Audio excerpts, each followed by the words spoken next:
नमस्कार, मी रेखा. रेखाच किचनमध्ये तुम्हा सर्वांचं मनापासून स्वागत करते. थंडीची चाहूल लागलेली आहे आणि जसा जसा ऋतू बदलतो तसा आपण खाण्यापिण्यामध्ये देखील बदल करत असतो. तर वेगवेगळ्या ऋतूमध्ये वेगवेगळे धान्य खाल्ले जातात. तर आता थंडीमध्ये जास्त बाजरीचा वापर केला जातो. आज आपण बघणार आहोत मस्त अशी बाजरीची टिक्की, खायला खूप टेस्टी आणि तेवढीच हेल्दी. मुलांना तुम्ही टिफिनमध्ये देऊ शकता. 10 ते 12 दिवस अजिबात खराब न होणारी अशी ही टिक्की तुम्ही बनवून ठेवू शकता. आणि यासाठी आपल्याला साहित्य काय लागणार आहे, कशा पद्धतीने बनवायचं आहे, चला तर मग बघून घेऊया. सो यासाठी आपल्याला लागणार आहे बाजरीचं पीठ. नॉर्मल भाकरीसाठी आपण जे पीठ वापरतो तेच पीठ आहे. तर या वाटीने मोजून मी 2 वाट्या हे बाजरीचं पीठ घेतलेलं आहे. त्याचप्रमाणे 2 चमचे साजूक तूप, 2 चमचे तीळ, बदाम मी अशा पद्धतीने इथे याचे बारीक असे काप करून घेतलेले आहेत. तुम्हाला नको असेल तर स्किप करू शकता, काही हरकत नाहीये. त्याचप्रमाणे अर्धी वाटी गूळ. सो याच वाटीने आपण बाजरीचं पीठ मोजून घेतलेलं आहे. प्रमाण व्यवस्थित ठेवलं तर ही बाजरीची टिक्की अजिबात फसत नाही, नाहीतर तेलामध्ये विरघळण्याची शक्यता असते. सो 2 वाट्यासाठी अर्धी वाटी गूळ सफिशियंट आहे. सर्वात आधी आपण गूळ विरघळून घेणार आहोत. यासाठी आपण थोडं थोडं पाणी इथे ऍड करणार आहोत. पीठ मळण्यासाठी पाण्याचा फारसा इथे आपल्याला वापर करायचा नाहीये.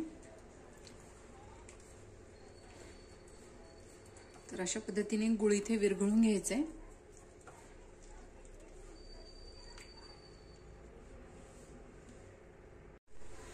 सो गूळ इथे आपण विरघळून घेतलेला आहे. तर आता आपण पीठ मळून घेणार आहोत. यासाठी सर्वात आधी पिठामध्ये 2 चमचे साजूक तूप ऍड करायचं आहे, जेणेकरून ही टिक्की खुसखुशीत होते. सो सर्वात आधी पिठाला छान असं तूप चोळून घ्यायचंय.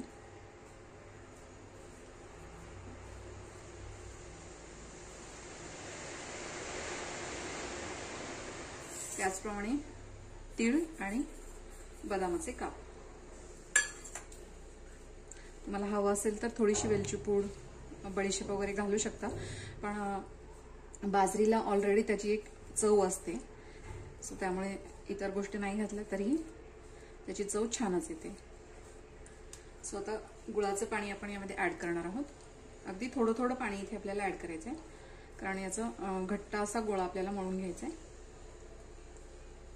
सो त्यामुळे अर्धी वाटी गुळ आणि अर्धी वाटी पाणी असं प्रमाण ठेवलेलं आहे, पण थोडंसं कमी अधिक लागू शकतं.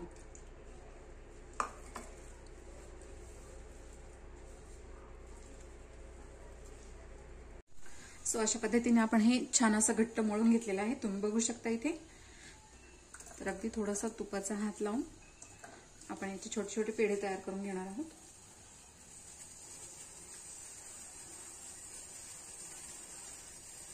आणि याची टिक्की तयार करून घ्यायची आहे. अगदी हलकसं असं प्रेस करायचंय आणि अशा पद्धतीने आपण सर्व टिक्की याच्या तयार करून घेणार आहोत.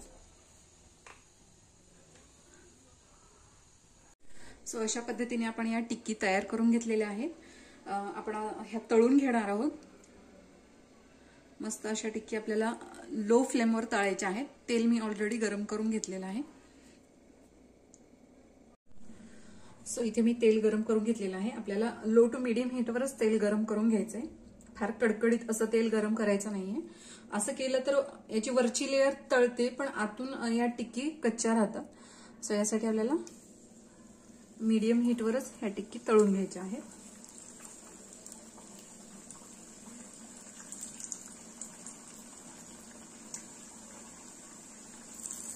तेलात सोडल्यानंतर लगेच उलट पलट करायचं नाहीये, टिक्की तुटण्याची शक्यता असते.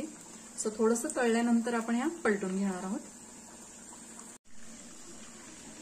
सो आता आपण टिक्की पलटून घेणार आहोत.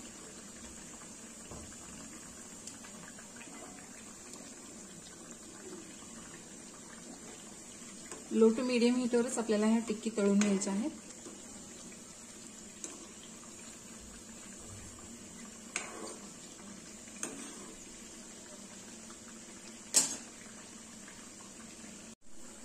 मस्त असं ब्राऊन कलर आलेला आहे. आपण या टिक्की काढून घेणार आहोत आणि अशाच पद्धतीने सर्व टिक्की मी इथे तळून घेणार आहे.